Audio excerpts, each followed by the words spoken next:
This is a story about the Fulu Mountain National Park. Have you ever thought about what actually differs the high mountains from the foothills below? Well, for one, there is no trees living here, and you can't grow anything. And second, there are no people living here. But the mountain is nevertheless not a boring place. Far from it.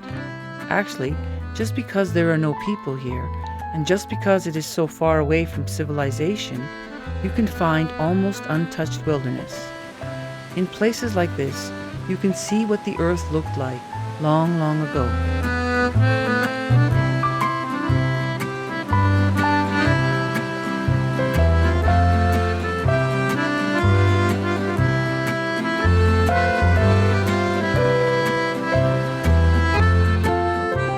The trail takes us up to the Fulufjället waterfall. It is the highest in Sweden, and the river drops off from a breathtaking 70 meters. In this place, you can observe how the water has dug its way into the cliffs during thousands of years. The water comes from far up on the mountain plateau, and when you're standing down here, it is hard to imagine that all of this, even that, once used to be the ocean floor. It helps you understand what enormous transformations the earth has undergone.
It is easy to feel overwhelmed as a human being when you stand down here at the edge of the mountain.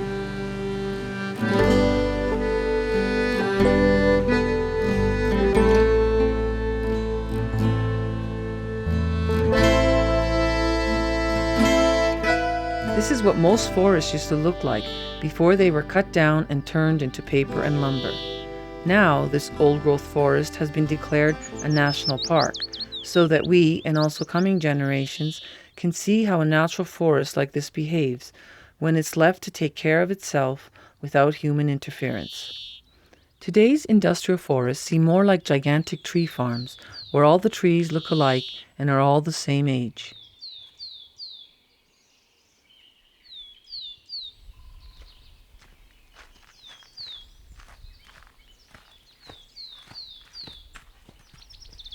It was in these old-growth forests that most of our Scandinavian sagas were born.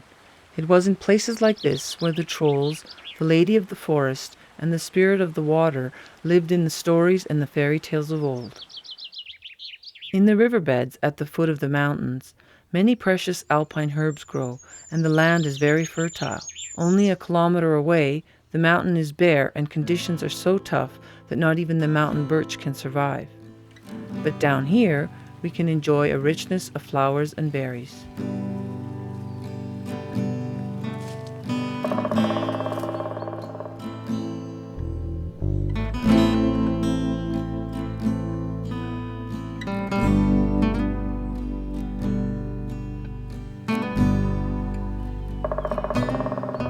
When lichens grow abundantly, like this on old trees, it is a sign that the forest is healthy and the air is clean, because lichens are very sensitive.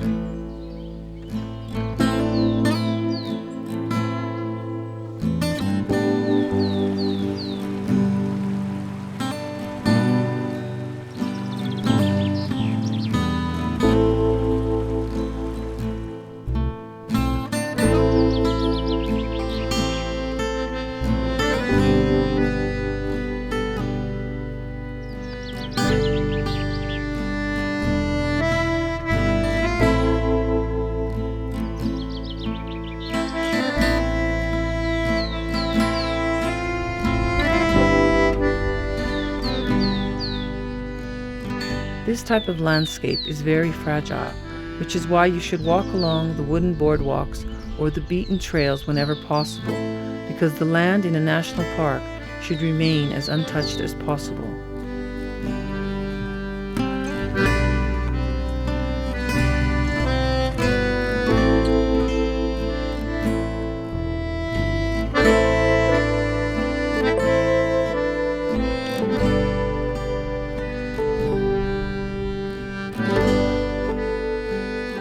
In the middle of August, the cloudberries ripen and the summer ends in an explosion of colors. During a very short time, grand changes occur. Blueberry, heather, mountain bearberry, and mountain birch are just some of the many species which paint entire mountainsides in flaming colors. The clear, crisp air brings a premonition of winter.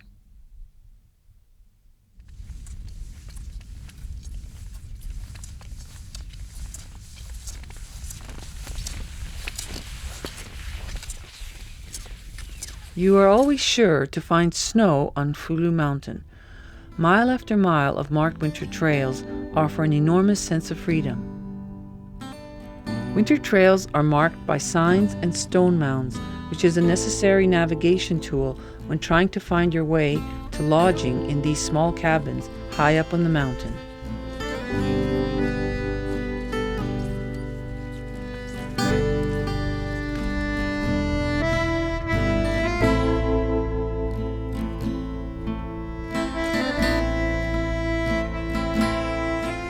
And so, here's the million-dollar question. What drives a person to seek out these isolated areas in the first place? Well, the answer may be different for each person, but the view, the sense of freedom and space, and the fact that this is such a unique environment is what motivates thousands of visitors who come here every year. During the winter months, this powerful waterfall freezes over and turns into a billowing ice wall. Daring rock climbers will climb straight up the fall, but to do so demands both knowledge, experience, and special climbing equipment. It's almost as if the water had frozen in a blink of an eye and the ice turned into a beautiful sculpture for all to enjoy. On some of the trails, you are allowed to travel by snowmobile. Many sports fishermen enjoy traveling by snowmobile because it allows them to reach the best spots quickly and efficiently. The fish may be hard to catch, but if you're patient, they're there for the taking deep under the ice.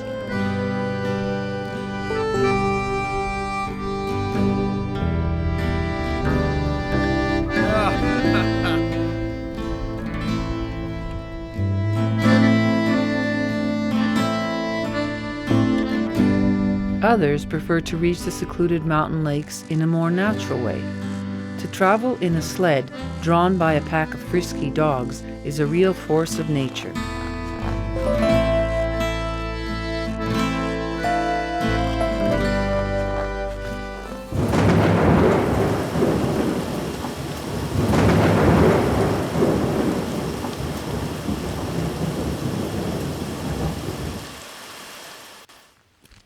Nature can change in a flash.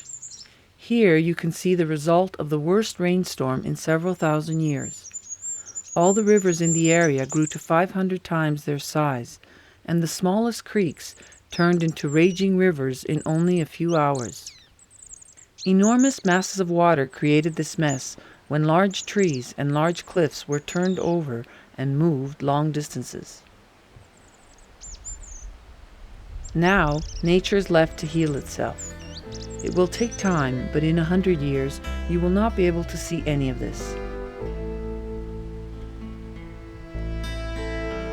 The trees will decompose and turn into soil, and new ones will grow in their place. Grass and moss will cover the riversides, and this creek will sing the same song once again like it always did.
In and around the mountain, many wild animals roam. The lynx, the fastest and most flexible of all Scandinavian animals, are becoming more numerous. We call it our Nordic tiger.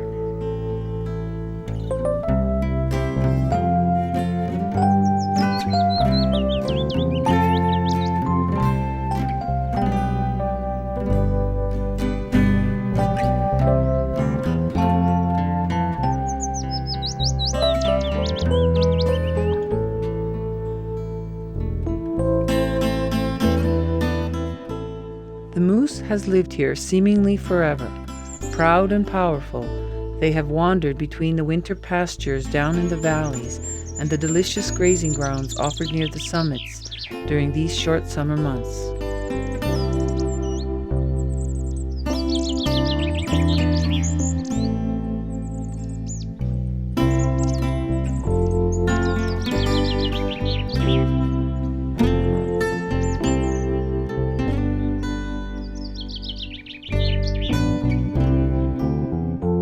During the span of almost 100 years, bears were rare in this area, but now their numbers are growing.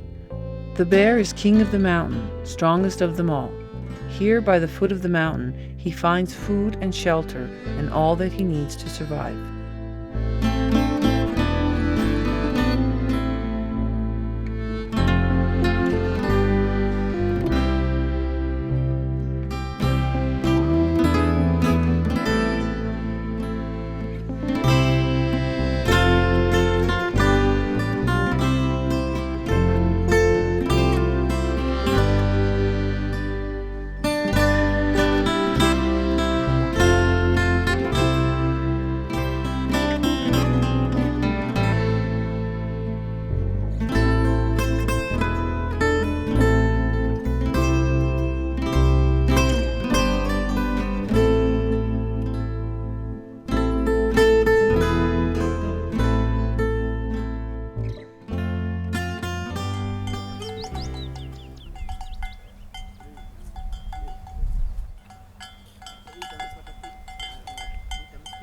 Humans never actually lived on the mountain, but they used it mainly for grazing their livestock.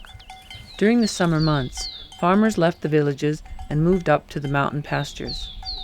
The people lived in simple lodging down by the foot of the mountain, so that the cattle could roam freely up on the mountain and graze the rich and nutritious grasses which grow there.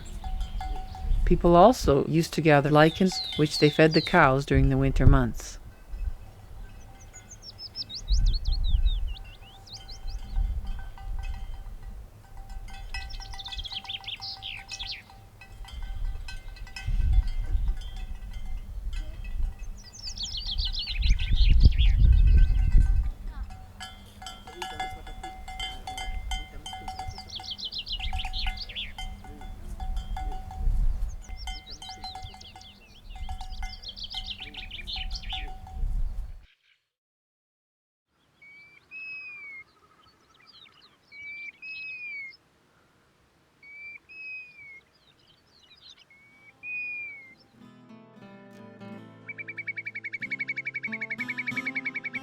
The mountain is enormous.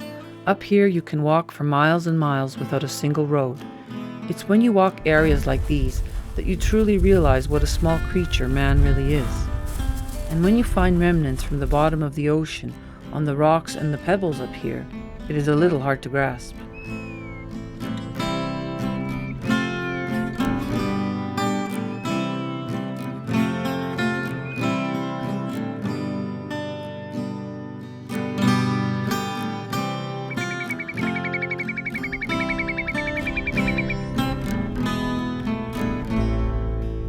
On the mountain plateau, there are many lakes. During the 60s, man's destruction reached all the way out here, and all the fish died because of acid rain. But nowadays, these lakes are treated with calcium and are home to plenty of salmon and alpine char.